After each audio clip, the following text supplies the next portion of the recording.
Tu ne comprends vraiment rien à ce que tu racontes? Avant de commencer l'histoire, n'oubliez pas de laisser un like et de vous abonner à la chaîne pour voir plus d'histoires comme celle-ci. La voix d'Amelia vibrait de tension et ses doigts se crispaient sur la tasse de thé froid.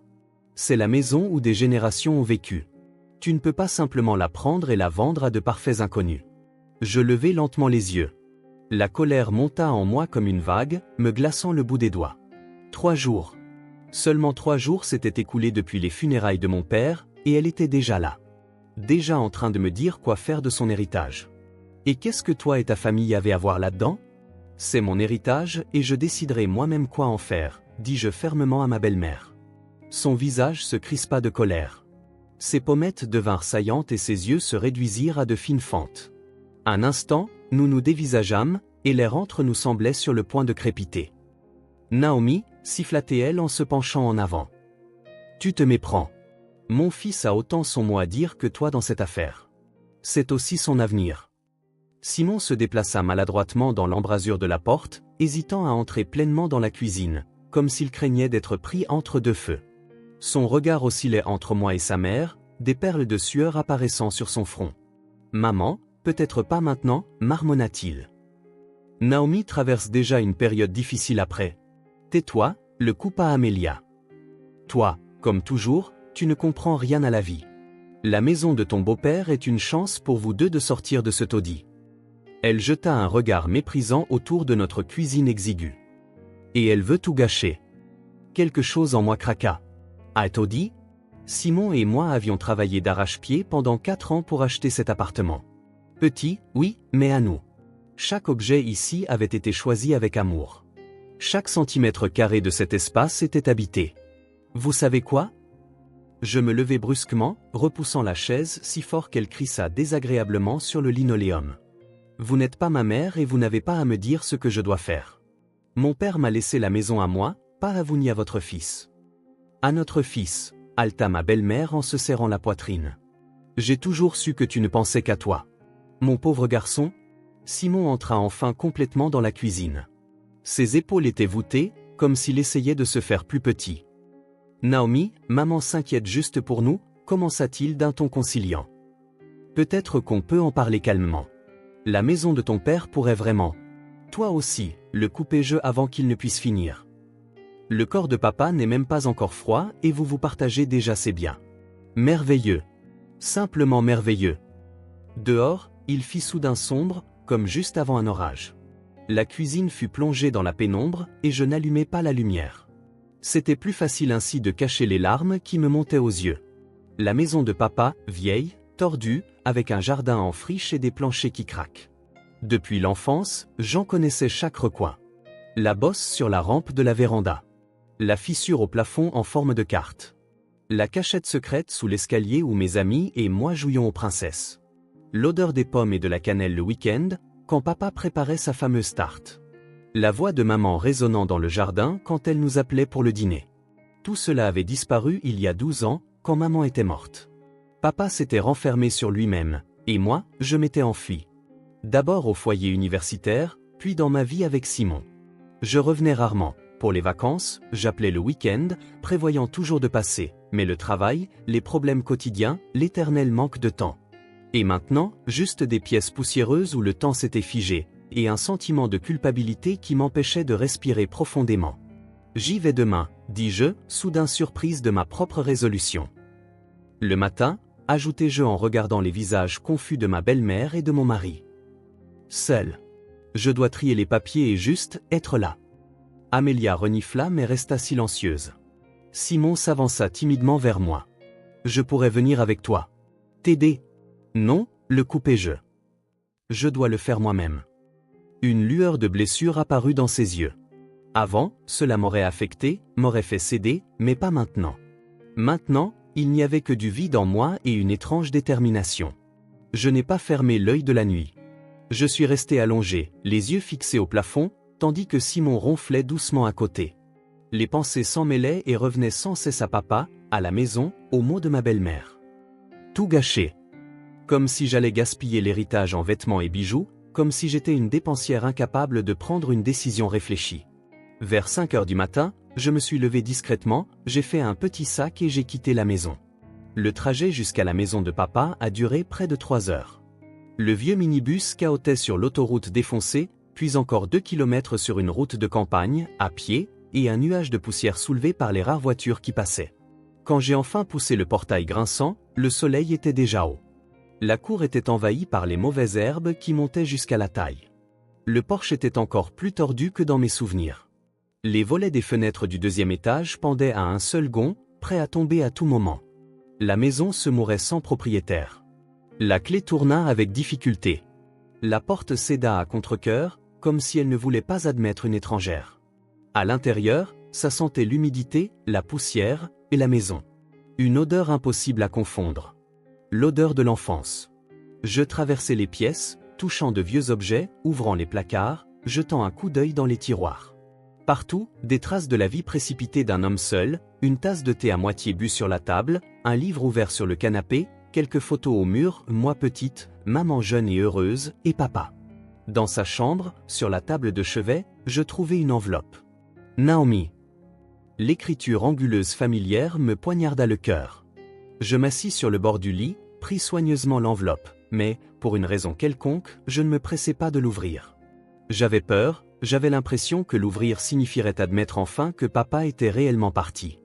Le téléphone vibra dans la pièce. Simon. 5 appels manqués et une douzaine de messages.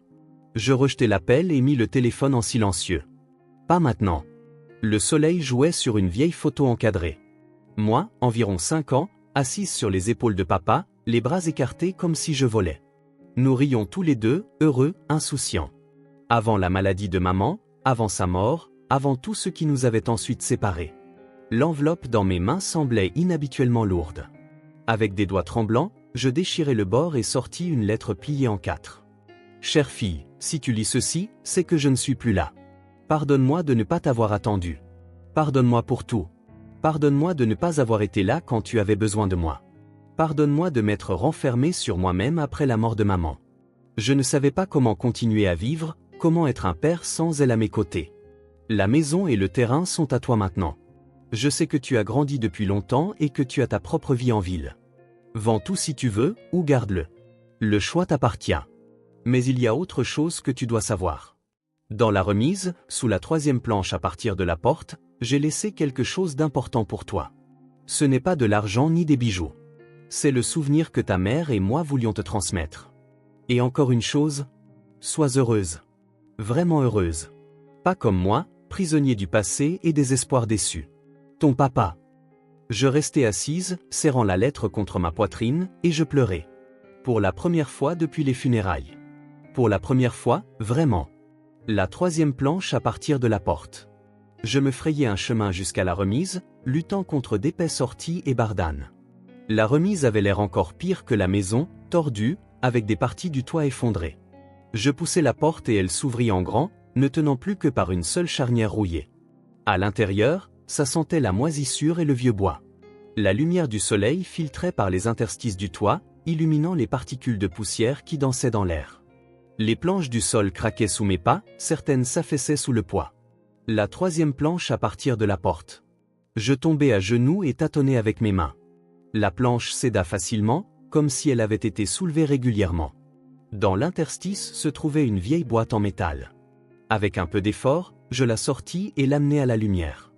Il n'y avait pas de serrure, juste un couvercle bien ajusté. Mon cœur battait la chamade lorsque je l'ouvris. À l'intérieur, une pile de photographies jaunies, plusieurs lettres nouées par un ruban délavé, les perles d'ambre de maman et une petite boîte à bijoux. Je pris la première photographie. De jeunes parents tenant un bébé. Heureux, amoureux, plein d'espoir. Au dos était écrit « Notre trésor, Naomi, 3 mois ». En dessous, une autre, maman en robe d'été, debout dans le jardin, riant, se protégeant les yeux du soleil. Ma Tracy, la plus belle femme du monde. Je ne lus pas les lettres. C'était trop personnel, comme espionner l'amour de quelqu'un d'autre. J'ouvris la boîte à bijoux. À l'intérieur se trouvait une bague avec un petit saphir entouré de minuscules diamants. La bague de maman, celle que papa lui avait offerte pour leur 10e anniversaire de mariage. Elle ne l'avait jamais quittée jusqu'à sa mort. À côté, un mot, pour Naomi, quand elle trouvera le véritable amour. Je glissai la bague à mon doigt. Elle m'allait parfaitement, comme si elle avait été faite pour moi. Un spasme me serra la gorge. Le véritable amour. Les jeux? La question résonna dans mon esprit si clairement que c'était comme si papa l'avait posée à voix haute. Je regardais la bague scintiller au soleil et pensais à Simon, à notre vie ensemble. Comme ces dernières années avaient été difficiles pour nous. C'était un homme bon, gentil, attentionné, fiable, mais il se laissait souvent porter, laissant sa mère décider pour lui, pour nous. Et moi, je m'étais habitué à supporter ça. Habitué à ne pas contredire Amélia pour ne pas contrarier mon mari, habitué à ravaler le ressentiment et l'irritation. C'est sa mère. Elle veut ce qu'il y a de mieux. C'est ainsi que nous nous justifions tous les deux. Le mieux pour qui? Je repliai soigneusement les photos et les lettres dans la boîte, mais laissai la bague à mon doigt. Elle semblait chaude, vivante, comme si elle transmettait la force de celle qui l'avait portée. Il était temps de décider quoi faire ensuite, avec la maison, avec Simon, avec ma propre vie. Le téléphone sonna. Simon, encore. Cette fois, je répondis. Naomi, enfin. J'étais sur le point de venir te chercher. Il y avait de l'inquiétude et de l'irritation dans sa voix. Tout va bien, dis-je calmement. J'ai juste besoin d'un peu de temps. Quel temps? Tu as raccroché hier, tu es parti à l'aube sans dire au revoir et tu ne réponds pas à tes appels. Maman s'est fait un sang d'encre. Maman s'est fait un sang d'encre. Bien sûr, pas lui, mais maman. Dis à Amélia que je vais bien. Et que l'héritage va bien aussi, je ne pus résister à une pique. Arrête ça. Sa voix devint plus sévère. Tu agis comme une enfant. Quand reviendras-tu? Je regardai la maison, le jardin en friche, la bague à mon doigt. Je ne sais pas. Peut-être pas de sitôt. Comment ça, pas de sitôt? Protesta-t-il. Tu as un travail, des responsabilités? Je suis en deuil, Simon, le coupai-je. Papa est mort il y a 5 jours, si tu t'en souviens. J'ai besoin d'être ici. Il y eut un silence à l'autre bout du fil. Puis un lourd soupir. Désolé. Tu as raison. Je suis juste inquiet. Peut-être que je vais passer, t'aider avec la maison, avec les papiers. J'imaginais Simon ici, dans la maison de papa. L'imaginais parcourant les pièces, inspectant les murs et les plafonds, estimant combien le terrain pourrait se vendre, appelant maman, lui demandant conseil. Non, dis-je doucement mais fermement. J'ai besoin d'être seul. Silence à nouveau. Cette fois, épais, froid. Maman a donc raison, tu as pris toutes les décisions sans moi? Soudain, je fus submergé par l'épuisement. Pas seulement fatigué, un sentiment d'épuisement total, comme si j'avais passé ma vie entière à expliquer, à justifier, à me plier aux attentes des autres. Simon, je te rappelle plus tard, dis-je et raccroché avant qu'il ne puisse répondre.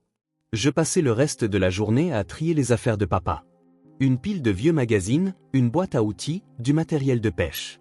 Tout cela remuait un sentiment aigu de perte, comme si ce n'était que maintenant que je réalisais vraiment qu'il était parti. Dans le placard, je trouvais des albums remplis de photographies, des dizaines, des centaines de moments de notre vie de famille, soigneusement conservés par mon père. Je les feuilletais, assise par terre dans le salon, et à chaque page, une prise de conscience grandissait en moi. Je ne connaissais pratiquement pas mon père, l'homme qu'il était après la mort de maman, la façon dont il avait vécu toutes ces années. Sur la plupart des photos récentes, il était seul, parfois avec des voisins ou des collègues. Pas de nouvelle famille, pas même un ami proche, juste le travail, la maison et les souvenirs. Sur une photo, il se tenait près de notre maison, tenant une sorte de plan. Au dos, une date, il y a 5 ans. Je regardais de plus près. C'était un projet de rénovation. Papa rêvait de rénover la maison. Dans le vieux secrétaire du bureau, je trouvais un dossier intitulé Projet. À l'intérieur, des dessins détaillés et des devis. Il prévoyait une rénovation majeure, transformant la maison en un bâtiment moderne mais plein d'âme. Les croquis étaient professionnels, avec des notes de sa main, ici, agrandir la fenêtre, étendre la véranda, combiner la cuisine avec le salon. La date du dernier devis, 1 mois auparavant. Il se préparait pour la rénovation jusqu'au bout, ignorant que la fin était si proche. En bas du dossier, il y avait une autre enveloppe, d'Eliott, l'architecte. Je l'ouvris. À l'intérieur, une lettre, Franklin. Je vous envoie la version finale du projet, intégrant tous vos souhaits. J'aime particulièrement l'idée du plafond à double hauteur dans le salon. Cela transformera véritablement l'espace et y ajoutera de la légèreté.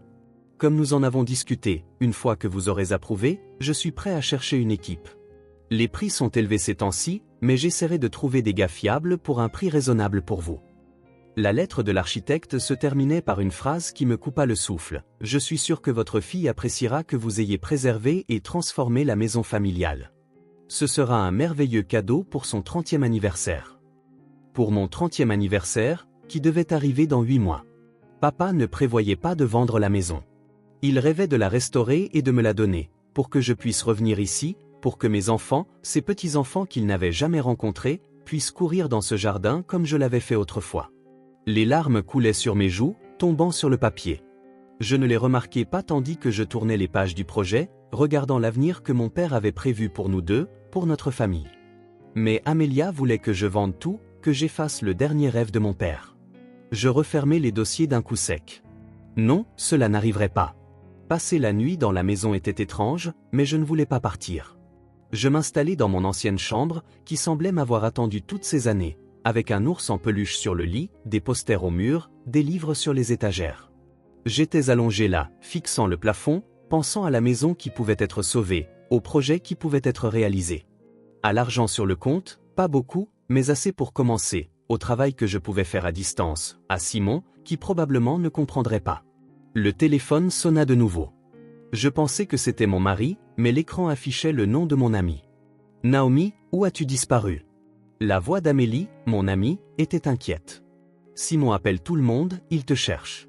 Il dit que tu t'es enfermé dans une maison de campagne et que tu ne réponds pas à ton téléphone. »« Je vais bien, Amélie, soupirai-je. Je trie juste les affaires de papa. »« Et ta vie en même temps, dit-elle d'un ton entendu, avec un petit rire. »« Pourquoi dis-tu ça ?» demandai-je, bien qu'elle ait visé juste. « Parce que Simon panique, répondit simplement Amélie. Et il ne panique que lorsqu'il sent qu'il perd le contrôle. Ou plutôt, quand sa maman perd le contrôle sur vous deux. » Je restai silencieuse. Amélie n'avait jamais caché ce qu'elle pensait de la mère de Simon et de la façon dont elle se mêlait de nos vies. « Que as-tu trouvé là-bas, Naomi ?» demanda doucement mon ami. « Quelque chose d'important. »« Oui.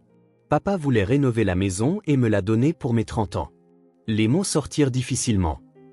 Et moi, je ne savais même pas qu'il voulait ça. Je pensais qu'il vivait juste ses derniers jours ici, seul, oublié de tous.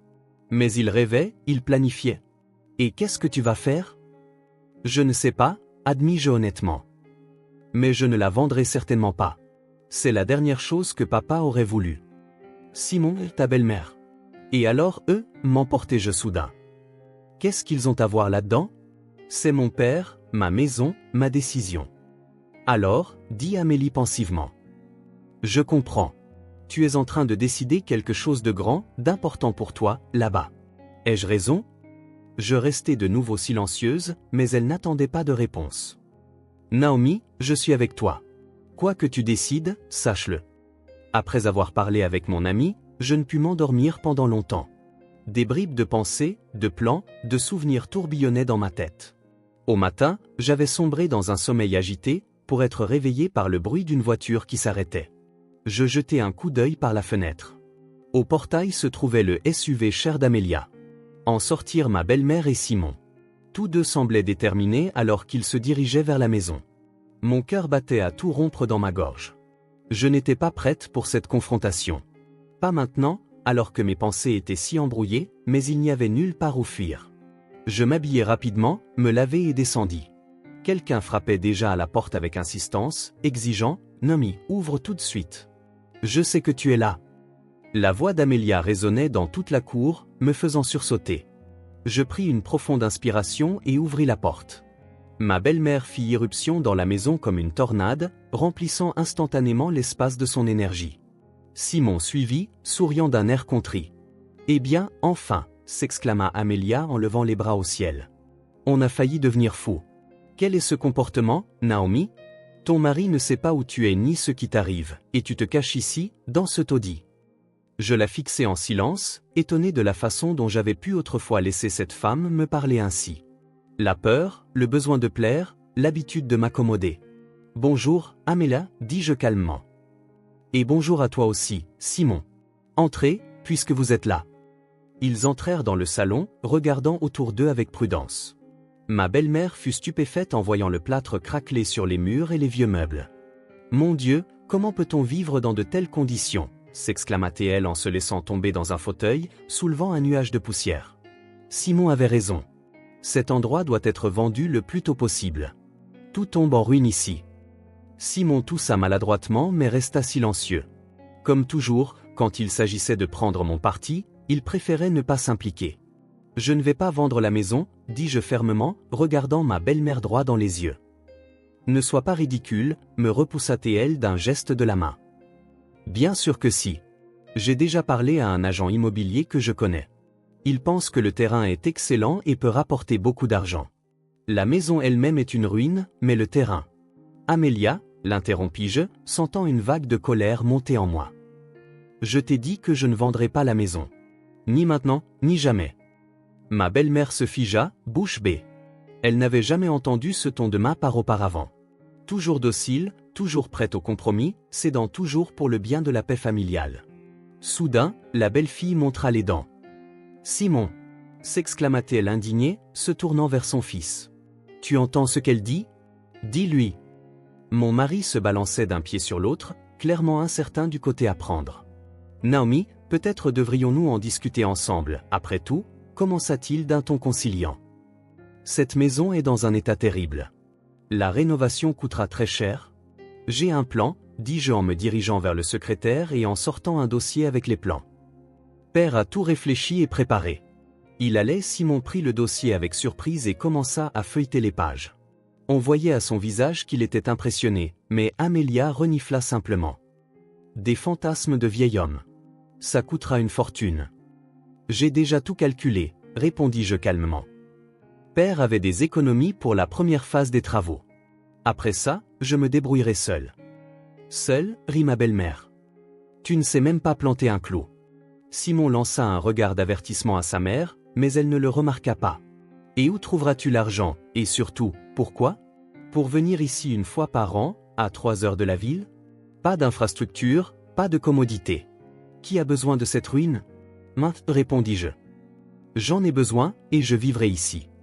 Un silence de plomb s'abattit dans la pièce. Simon reposa lentement le dossier sur la table et me regarda comme si j'étais folle. « Tu es folle ?» murmura-t-il. « Vivre ici ?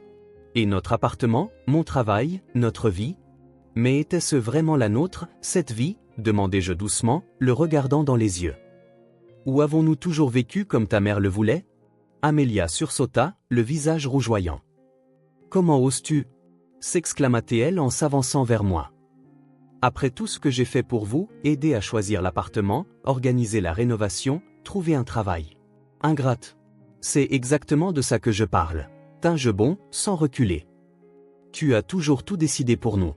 Et Simon t'a suivi. » Mon mari tressaillit, comme s'il avait été frappé. La douleur brilla dans ses yeux, puis la colère. « Ce n'est pas juste, Naomi.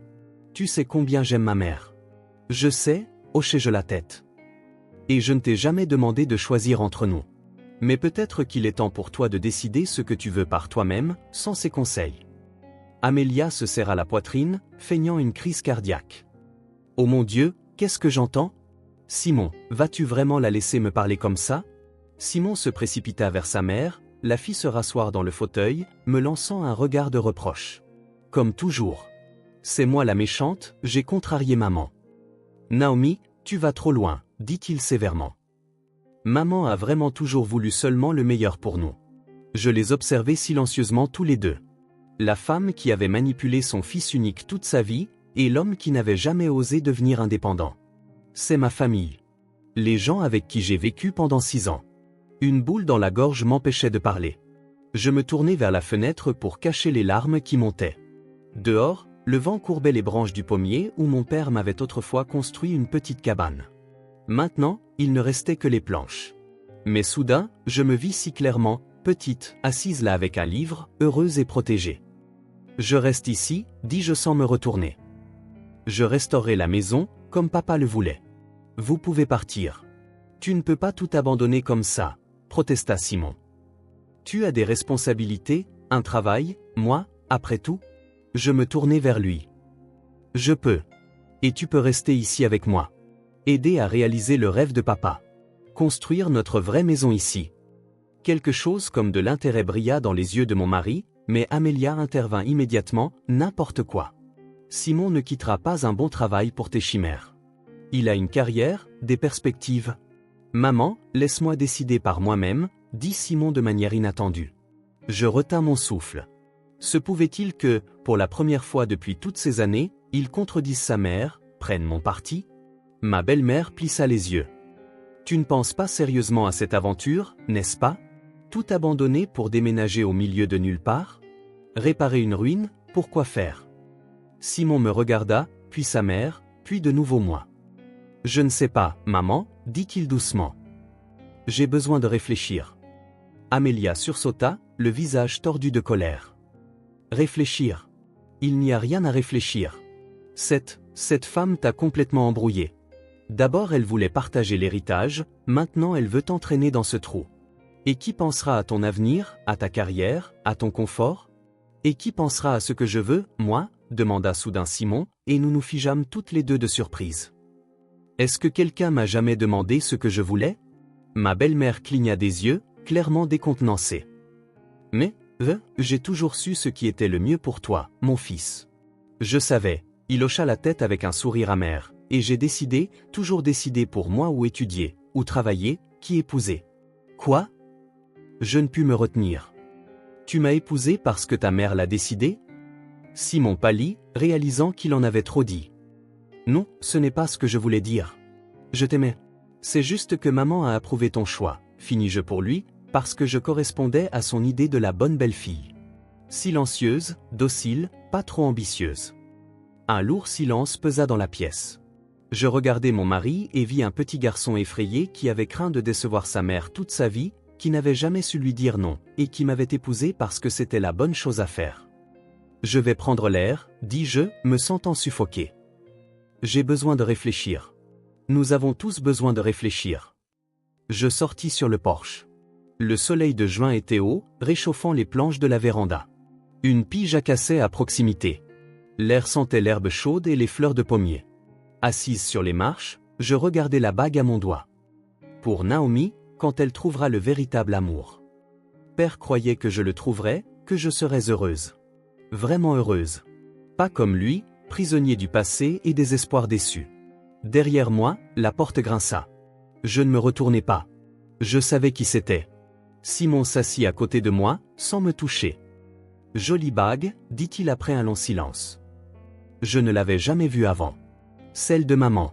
Père me l'a laissée, en cas de véritable amour. Simon soupira lourdement. Tu penses que nous ne l'avons pas, le véritable amour? Je ne répondis pas.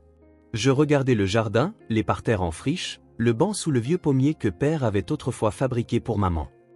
Je ne sais pas ce que nous avons, Simon, dis-je enfin.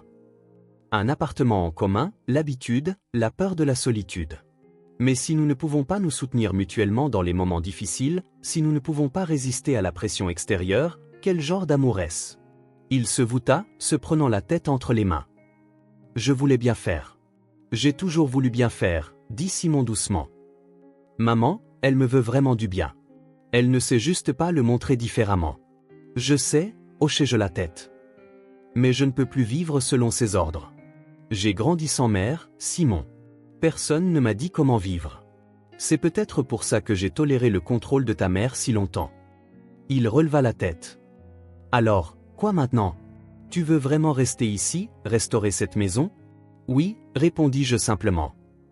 C'est la dernière volonté de mon père, et c'est ce que je veux moi-même. Pour la première fois depuis longtemps, je sais exactement ce que je veux. Simon regarda pensivement la maison, puis le jardin. Il plissa les yeux, comme il le faisait toujours lorsqu'il calculait quelque chose dans sa tête. Je pourrais travailler à distance, dit-il lentement. Pas à plein temps, bien sûr. Peut-être venir au bureau quelques jours par semaine. Mon cœur rata un battement. Pouvait-il vraiment être sérieux? Et que dira ta mère? Demandai-je doucement. Il serra les lèvres. Je ne sais pas. Elle sera en colère. Elle fera pression, manipulera, comme d'habitude. Et tu céderas, comme d'habitude. Simon tressaillit comme s'il avait reçu une gifle. Pas nécessairement. Je peux? Il ne finit pas. La porte s'ouvrit brusquement et une Amélia rouge apparut dans l'embrasure. « Assez !» s'exclama-t-elle. « Assez de ces bêtises. Simon, nous rentrons à la maison, tout de suite. » Mon mari se leva lentement. Je ne le regardais pas, craignant de voir dans ses yeux ce que j'y voyais toujours, la soumission. La volonté de suivre la volonté de sa mère. « Maman, je reste, » dit-il soudain. Je me retournai brusquement. Je n'en croyais pas mes oreilles. Quoi ? Le visage de ma belle-mère devint rouge vif. Répète ce que tu as dit. Je reste, répéta Simon fermement. Avec Naomi. Au moins pour quelques jours, pour l'aider à trier les documents, le projet. Nous sommes mari et femme, maman, et elle traverse une période difficile en ce moment. Amélia se serra la poitrine. Tu l'as choisie elle plutôt que ta propre mère ? Après tout ce que j'ai fait pour toi ? Simon soupira avec lassitude. Je ne choisis pas, maman. Je fais juste, pour la première fois de ma vie, ce que je pense être juste. Sa mère fondit en larmes, bruyamment, douloureusement, avec des sanglots. Un vieux truc qui marchait toujours. Je vis le visage de Simon trembler, comment il fit un mouvement instinctif vers sa mère. Va la voir, dis-je doucement. Tu vois bien qu'elle ne va pas bien. Il hésita, puis hocha la tête et entra, refermant la porte derrière lui. Je restai assise sur le porche, écoutant des voix étouffées. Les pleurs d'Amélia devinrent plus forts, plus désespérés. Il semblait qu'elle menaçait de mourir sur le champ si son fils ne revenait pas à la raison. 5 minutes plus tard, la porte s'ouvrit de nouveau. Simon avait l'air épuisé. « Désolé, dit-il sans me regarder dans les yeux. Je vais devoir la ramener à la maison. » Sa tension a monté en flèche. « Je comprends. » Hochai-je la tête, bien que intérieurement je fusse écrasé par la déception. « Je reviendrai, » ajouta-t-il précipitamment. « Je promets, demain. J'ai juste besoin de l'emmener et de m'assurer qu'elle va bien. » Bien sûr, forçai-je un sourire. « Reviens quand tu pourras. » Je le regardai aider sa mère sanglotante à monter dans la voiture, prendre le volant et descendre le chemin de terre, disparaissant au détour du virage, laissant derrière lui des nuages de poussière. Reviendrait-il ? Serait-il capable de se libérer de son emprise, au moins assez pour être avec moi quand cela comptait vraiment ? Et soudain, je réalisai que mon incertitude à son égard ne me causait plus de désespoir. Quoi qu'il décide, je savais ce que j'avais à faire ensuite. J'avais une maison. J'avais un projet. J'avais des souvenirs. Et j'avais une bague à mon doigt. Chaude, rassurante, comme une promesse. L'amour existe. Le véritable amour. Je passai le reste de la journée à travailler, faisant une liste des tâches urgentes. Je devais régler les formalités de succession, trouver une équipe de construction et acheter des matériaux. Il y avait beaucoup de travail à faire, mais une énergie et une détermination que je n'avais pas ressenties depuis des années montaient en moi. La nuit, allongé dans mon ancienne chambre, j'écoutais les bruits de la maison, grincement, bruissement, craquement du bois. Et ces bruits ne m'effrayaient pas. Au contraire, ils m'apaisaient, comme une berceuse d'enfance. Le matin, je fus réveillé par des coups à la porte. En regardant l'horloge, il était 7 heures. Je me précipitai en bas, me demandant qui cela pouvait être. Sur le seuil se tenait un homme âgé, coiffé d'une casquette usée et tenant une canne, mince, le visage ridé et buriné, les yeux d'un bleu vif. « Bonjour, » dit-il en soulevant sa casquette. « Vous devez être Naomi, la fille d'Harold. »« Oui, » répondis-je, surprise. « Et vous ? » ?»« Je suis votre voisin. J'habite à 2 maisons d'ici.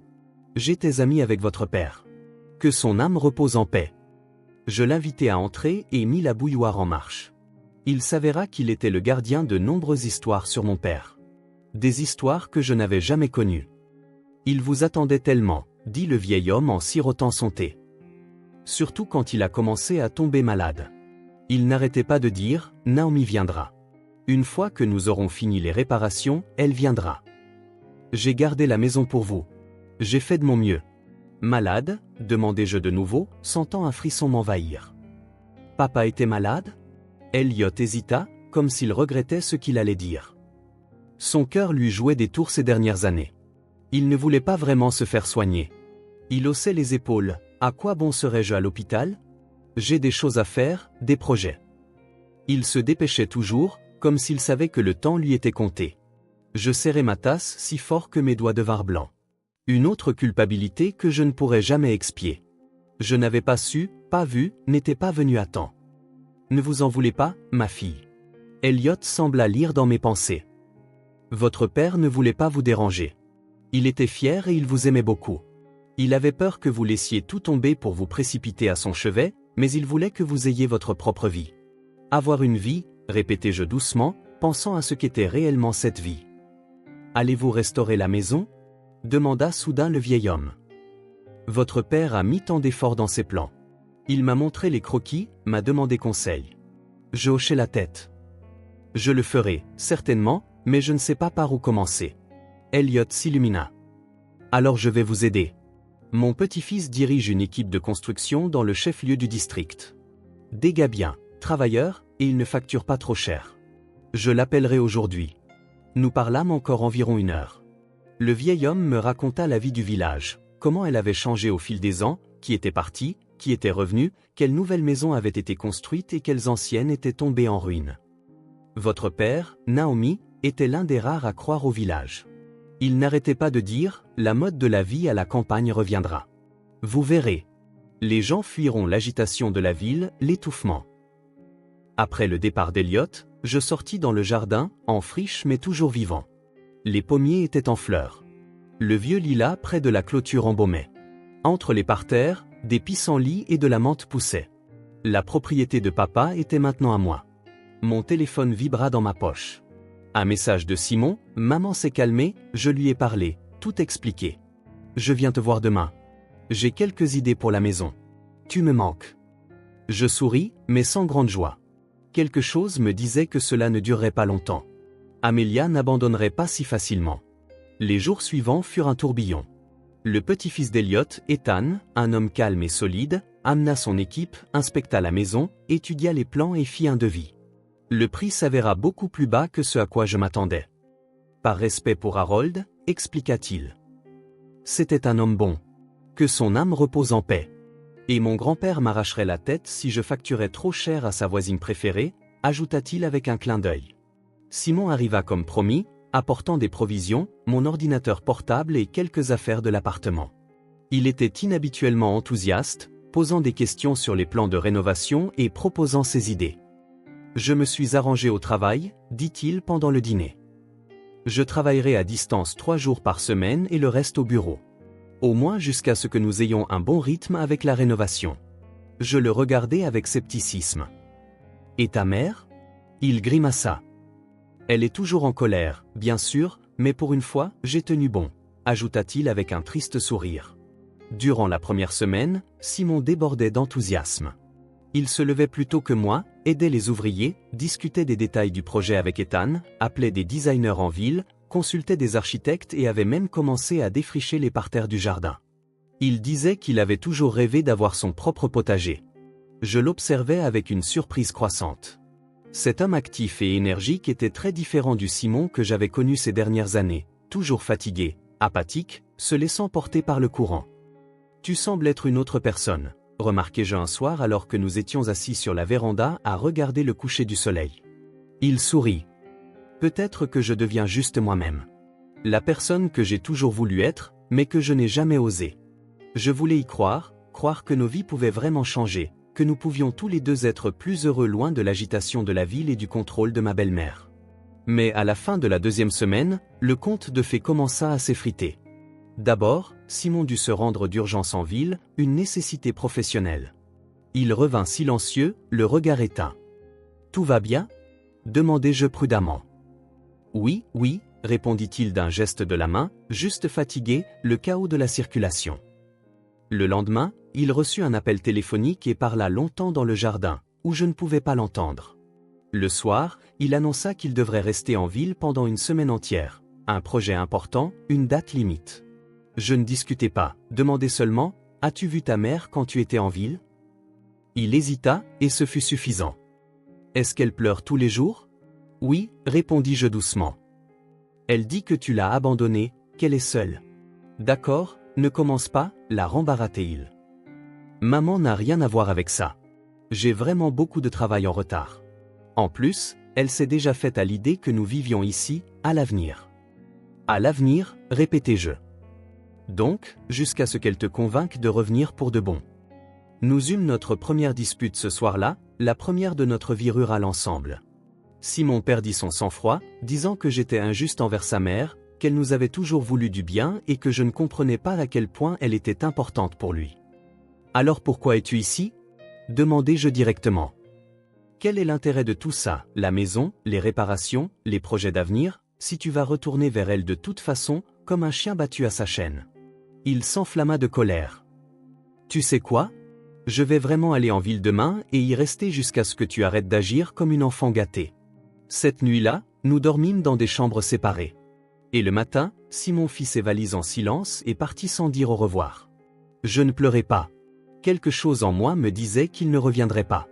Du moins, pas aussitôt que promis. Amélia ferait tout pour garder son fils près d'elle, et il ne trouverait pas la force de résister. Les jours passaient comme d'habitude. Les constructeurs travaillaient sur le toit et la façade. Je m'occupais des finitions intérieures et du jardin. J'appelais mon travail, m'arrangeais pour passer au télétravail, m'installer progressivement dans la vie quotidienne, acheter une nouvelle cuisinière, un réfrigérateur, une machine à laver. Simon appelait presque tous les jours, disant que je lui manquais, qu'il viendrait bientôt, que le travail était écrasant en ville. Je faisais semblant de le croire. Peut-être qu'en partie c'était vrai, la surcharge, la fatigue, le manque de temps. Mais derrière chacune de ces excuses, j'entendais la voix d'Amélia, n'ose plus retourner la voir. « Ta place est ici, avec moi. » À la fin de la 3e semaine, il vint enfin, apportant des provisions et quelques petites choses pour la maison, un sourire coupable et des yeux fatigués. « Ouah !» s'exclama-t-il en regardant la façade transformée. « Tu as fait tellement de choses. » Je ne m'y attendais pas. « Oui, » répondis-je calmement. Nous ne sommes pas restés les bras croisés. Il fut inhabituellement silencieux toute la soirée, comme s'il se décidait à quelque chose. Il errait dans les pièces, touchait le nouveau papier peint, examinait des échantillons de carrelage pour la salle de bain, m'aidait à préparer le dîner, me jetant des regards étranges de temps en temps. Quoi ? Je n'en pouvais plus. Qu'est-ce que tu veux dire ? Il soupira lourdement. On m'a offert une promotion. Chef de projet, ma propre équipe, une belle augmentation. Félicitations, dis-je sincèrement. Tu le mérites. Merci. Mais en gros, ça veut dire que je ne pourrai plus du tout travailler à distance, au moins pour l'année prochaine. Je reposai lentement le couteau que j'utilisais pour couper les légumes, sentant tout en moi se crisper. Voilà ce que j'attendais et craignais depuis le début. Alors, qu'as-tu décidé ? Demandai-je, même si je connaissais déjà la réponse. Naomi, comprends, commença-t-il précipitamment. C'est une opportunité unique dans une vie. Je ne peux pas dire non. C'est un bond en avant dans ma carrière. C'est de l'argent.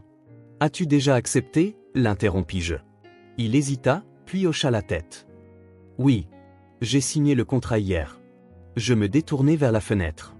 Dans les derniers rayons du soleil couchant, le verger de pommiers paraissait doré. Et maintenant tu veux que je retourne en ville ? Ce n'était pas une question. Naomi, sois raisonnable. Simon s'approcha derrière moi, posa ses mains sur mes épaules. Cette maison ne va nulle part. Nous viendrons le week-end, en vacances, finirons les rénovations progressivement, mais vivre ici à plein temps, ce n'est tout simplement pas pratique. Je me libérai de ses mains et me tournai vers lui. Raisonnable, répétai-je. Comme Amélia. Elle se croit très raisonnable aussi, n'est-ce pas ? Qu'est-ce qu'elle a à voir là-dedans ? Simon commença à s'énerver. C'est ma décision, ma carrière. Vraiment ? Je le regardai droit dans les yeux. Et elle n'a rien dit sur le fait que c'est stupide de refuser une telle opportunité pour les caprices d'une femme fantasque ? Il détourna le regard, et je sus que j'avais deviné les mots exacts. Naomi, ce n'est pas juste.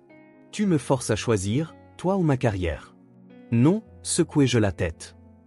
Je ne fais rien de tel.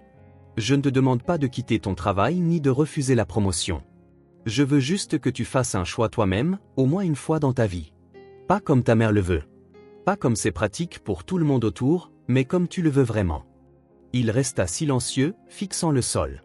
Ses doigts tripotaient nerveusement le bord de la nappe. Je ne sais pas, dit-il enfin doucement. Je ne sais pas ce que je veux. Il semble que je ne l'ai jamais su. L'automne arriva soudainement, avec des pluies froides, un vent perçant et un crépuscule précoce. La maison se transforma. Un nouveau toit, une façade rénovée, de grandes fenêtres qui laissaient entrer la lumière même les jours nuageux. Simon demanda le divorce par consentement mutuel, sans scandale ni partage des biens. Amelia, comme je l'appris par des connaissances communes, jubilait. Son fils était revenu au bercail, avait repris ses esprits. Je ne lui en voulais pas. Après tout, elle ne faisait que protéger ce qui était à elle, du mieux qu'elle le pouvait et le savait. J'ai enfin trouvé la paix, réglé la succession de mon père, quitté mon travail et commencé à travailler en freelance. J'écrivais des articles pour plusieurs publications en ligne, traduisais des textes. Grâce au nouvel Internet au débit installé dans le village cet été, je pouvais travailler sans quitter la maison. Le soir, je m'asseyais souvent sur le porche, écoutant les histoires d'Eliot sur le village, le bon vieux temps, sur mon père. Parfois, Ethan passait, aidant à la maison et partageant les nouvelles locales. Un soir, rentrant chez moi au crépuscule, je remarquai une voiture inconnue près du portail. Un homme en manteau clair se tenait à proximité, attendant clairement quelqu'un. « Naomi » appela-t-il alors que je m'approchais. « Oui » répondis-je prudemment. « Je suis Eliot, un architecte. J'ai travaillé avec votre père sur le projet de rénovation de la maison. » Je reconnus son nom grâce aux lettres trouvées dans les archives de mon père. « Entrez, s'il vous plaît » l'invitai-je en ouvrant le portail. « J'espère que vous n'êtes pas déçu du résultat. » Il regarda autour de lui, s'arrêtant sur la nouvelle façade, le porche remodelé et les larges fenêtres. « Non, pas du tout » secoua-t-il la tête. « Je suis impressionné. Vous avez donné vie à la vision de Franklin et à la mienne avec une précision remarquable, encore mieux que ce que nous avions prévu. » Nous nous assîmes dans le salon, buvant du thé avec une tarte aux pommes. Oui, j'avais appris à la faire d'après la recette de mon père, trouvée dans un vieux carnet. Et Eliot me raconta comment lui et mon père discutaient de chaque détail du projet, comment ils se disputaient sur les hauteurs de plafond, l'emplacement des fenêtres et les matériaux de finition. « Votre père était un homme extraordinaire » dit l'architecte. « J'ai travaillé avec beaucoup de gens, mais je n'ai jamais vu un tel amour pour une maison. Une telle attention aux détails. Il voulait créer un véritable nid familial pour vous, un endroit où vous pourriez toujours revenir. Et il a réussi, dis-je doucement, regardant autour de moi, même s'il ne l'a pas vu. » Alors que nous nous disions au revoir au portail, Eliot hésita. « Je pense que votre père serait heureux de voir comment vous avez donné vie à son rêve, comment vous avez fait de cette maison la vôtre. » Je souris. « Merci. Je le pense aussi. » Il tendit la main pour dire au revoir, mais demanda soudain. « Aimeriez-vous dîner ensemble un de ces jours ? Un restaurant correct vient d'ouvrir dans le chef-lieu du district. » Je regardais cet inconnu, ses yeux attentifs, son sourire aimable, ses tempes grisonnantes, ma bague de mariage, que je portais encore par habitude, la maison derrière lui, ma maison, ma forteresse, mon salut. « J'aimerais bien, » répondis-je en retirant la bague et en la mettant joyeusement dans ma poche. Il partit, promettant d'appeler dans quelques jours, et je rentrai dans la maison, montai dans la chambre et sortis une autre bague de la boîte à bijoux, celle de ma mère, avec un saphir, celle-là même que mon père m'avait laissée pour le véritable amour. Je la fis tourner entre mes doigts, observant comment la lumière jouait sur les facettes de la pierre, puis la remis soigneusement dans la boîte. Pas encore le moment. Mais peut-être un jour. Pas de sitôt, pas maintenant. Quand je serai prête. Pour l'instant, j'avais une maison, un jardin à préparer pour l'hiver, un travail qui m'apportait de la joie, des voisins qui étaient devenus presque une famille. Et je m'avais moi-même, enfin, vraiment moi. Ni l'épouse de quelqu'un, ni la fille de quelqu'un, ni la belle-fille de quelqu'un. Juste Naomi, une femme qui avait trouvé sa maison et s'était trouvée elle-même.